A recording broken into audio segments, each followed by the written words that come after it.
नमस्कार बच्चों, कैसे हो आप सब? ठीक हो सब?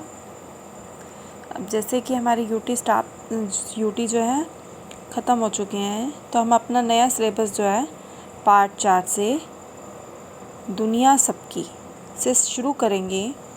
तो अब बच्चों, ये चित्र में आप देख रहे हो, इस चित्र में क्या दिखाई दे रहा है? क्या आप बता सकते हो कि ये जो कविता है हमारी दुनिया सबकी किस चीज़ के बारे में बता रही है? अगर आपने ये कविता पहले पढ़ी हो तो मुझे थोड़ा सा आइडिया बताएं। अकबर और बीरबल, नाम सुने हैं आपने? अकबर और बीरबल सुने हैं ना? तो आज हम अकबर और बीरबल की इस छोटी सी वार्तालाप के बारे में पढ़ेंगे। इस पूरी कविता में अकबर राजा बड़ा सयाना, सब कुछ उसका देखा जाना, जो भी मिलता उसे सुनाता, अपने दुनिया ज्ञान का गाना। इस कविता को पढ़ रही हूँ मैं जैसे, तो मुझे लग रहा है इस कविता में कि अकबर था एक और एक बीरबल था। अकबर को अपने गुणों के ऊपर इतना घमंड था और अपनी गलती को नहीं मानता था। वो सोचता था कि मैं ही हूँ। यह कहानी जो है, कविता जो है, हमें एक सीख दे रही है कि अपने धन दौलत शक्ति पर हमें कभी भी घमंड नहीं करना चाहिए।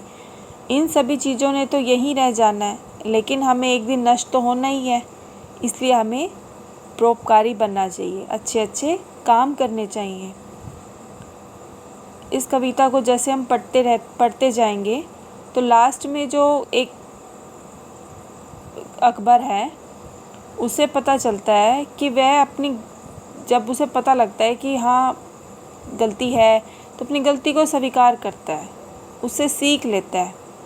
उसे अपनी गलती का एहसास हो गया है कि इस संसार में राजा नहीं हुआ हूँ, मैं ही एक राजा नहीं हूँ, मुझसे पहले भी कई राजा हुए हैं। यह संसार सबका है। इसके पाठ के नाम से ही पता लग रहा है कि दुनिया सबकी, कि कभी ये मत सोचो कि ये जो है वो आपका है, ये हम सबका है।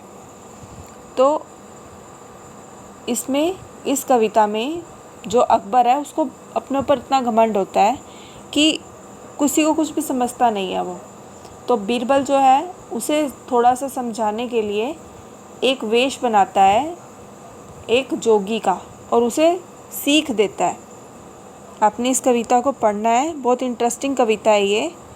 दुनिया देखी प्यारे, देखे हमने चांद सितारे, पर्वत जंगल नदी के धारे, टापू सागर और किनारे, जहाँ जहाँ तक देखा हमने सब पर अपना राज, इस दुनिया के हर कोने के हम हैं राज अधिराज। ये सब कौन कह रहा है बेटा? अकबर कह रहा है। तो बीरबल ने उसका यही घमंड तोड़ना है कि ये जो दुनिया है वो आप ही के लिए नहीं बनी हुई है, ये जो दुनिया है वो सबके लिए बनी हुई है। ये पूरा जो वार्तालाप है अकबर के घमंड को दर्शा रहा है, जिसे बीरबल को ख़त्म करना है।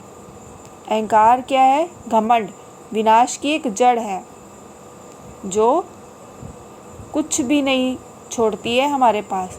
तो हमें घमंड नहीं करना चाहिए, ठीक है ना? हमें कभी घमंड नहीं करना चाहिए। हमें जैसा भगवान ने बनाया है, हमें उसी में संतुष्ट रहना चाहिए। अपने ऊपर कभी घमंड नहीं करना चाहिए। अपनी वाणी को हमेशा शुद्ध रखना चाहिए। कभी किसी से लड़ाई झगड़ा नहीं करना चाहिए।